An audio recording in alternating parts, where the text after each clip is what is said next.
आजमगढ़ की जब हम बात करते हैं तो आजमगढ़ ऋषि मुनियों की तपस्या की भूमि रही है। तत्व चिंतकों, विचारकों और देश के स्वाधीनता आंदोलन की भी एक महत्वपूर्ण भूमि के रूप में आजमगढ़ का अपना महत्व रहा है। याद करिए, वीर कुंवर सिंह ने भी इसी आजमगढ़ की धरती को अपने शौर्य के लोहे से तप्त करते हुए फिरंगियों को भागने के लिए मजबूर किया था। वह धरती आजमगढ़ की ही धरती है और ये हमारा सौभाग्य है। मैं आजमगढ़ से मुख्यमंत्री बनने के बाद नहीं जुड़ा हूं, मुख्यमंत्री बनने के बहुत पहले से मैं आजमगढ़ से जुड़ा रहा हूं और इसीलिए आजमगढ़ के विकास की बात जब आती है तो हम लोगों ने, भले ही आपने मुख्यमंत्री दिए होंगे लेकिन उन लोगों ने आपके यहां काम नहीं किया होगा, लेकिन डबल इंजन की भारतीय जनता पार्टी की सरकार ने प्रधानमंत्री मोदी जी के नेतृत्व में आजमगढ़ के विकास के लिए जो कार्य किया वह किसी ने नहीं किया।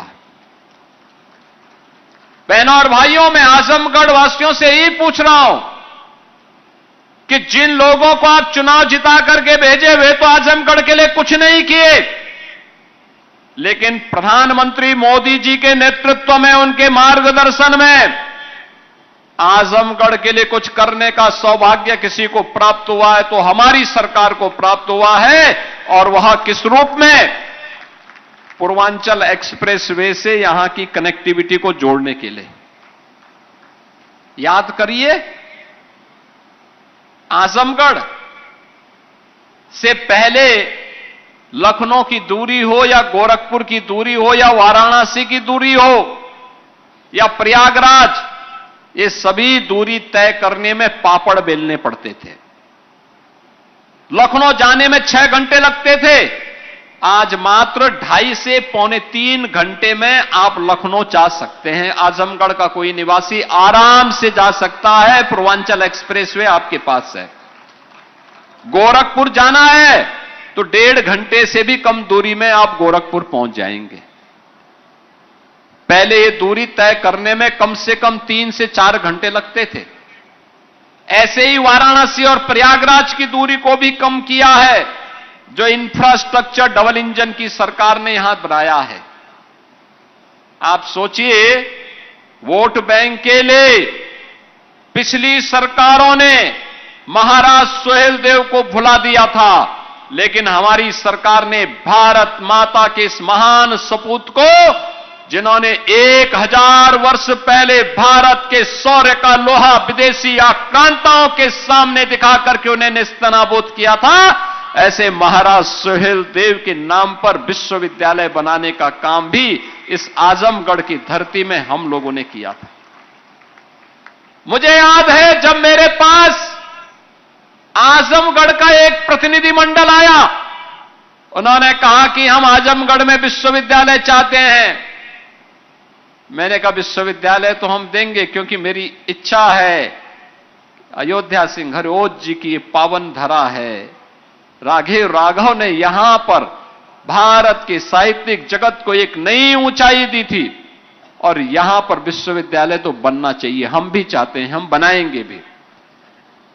और बहनों भाइयों, हम लोगों ने बना दिया। आजमगढ़ का एयरपोर्ट का विकास भी हमारी ही सरकार ने किया है।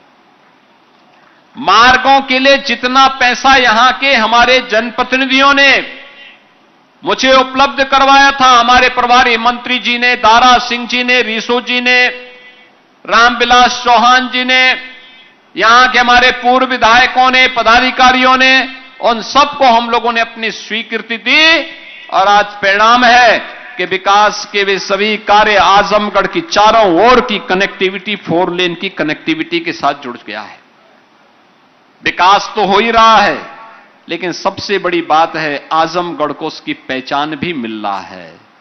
पहले आजमगढ़ के नाम पर लोग होटल में कमरा नहीं देते थे, धर्मशाला में ठहरने नहीं देते थे, और आजमगढ़ के नाम पर जब आप जाएंगे तो आपको कोई रोकेगा नहीं, कोई टोकेगा नहीं, बल्कि स्वागत करेगा, क्योंकि ये डबल इंजन की भाजपा की सरकार ये सम्मान भी दिलाने का काम करती है। जब विकास होता है और बिना भेदभाव के होता है तो उसका लाभ उसी रूप में हम सबको देखने को मिलता है।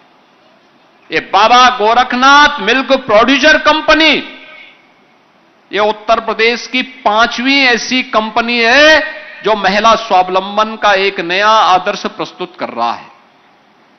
बहनों और भाइयों, हम लोगों ने 2019 में पहली प्रोड्यूसर कंपनी प्रारंभ की थी झांसी में, बलेनी मिल्क प्रोड्यूसर कंपनी के नाम पर।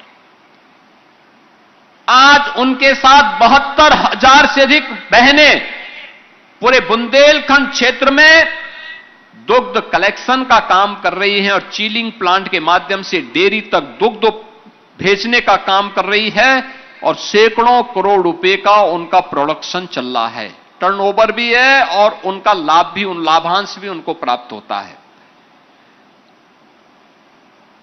वाराणसी में भी एक मिल्क प्रोड्यूसर कंपनी काम कर रही है, आगरा में काम कर रही है, लखनऊ में काम कर रही है और इस बार बजट में हमने 200 करोड़ रुपए और तय किए हैं, एक प्रयागराज में मिल्क प्रोड्यूसर कंपनी बनाने के लिए और एक बरेली के अंदर बनाने के लिए।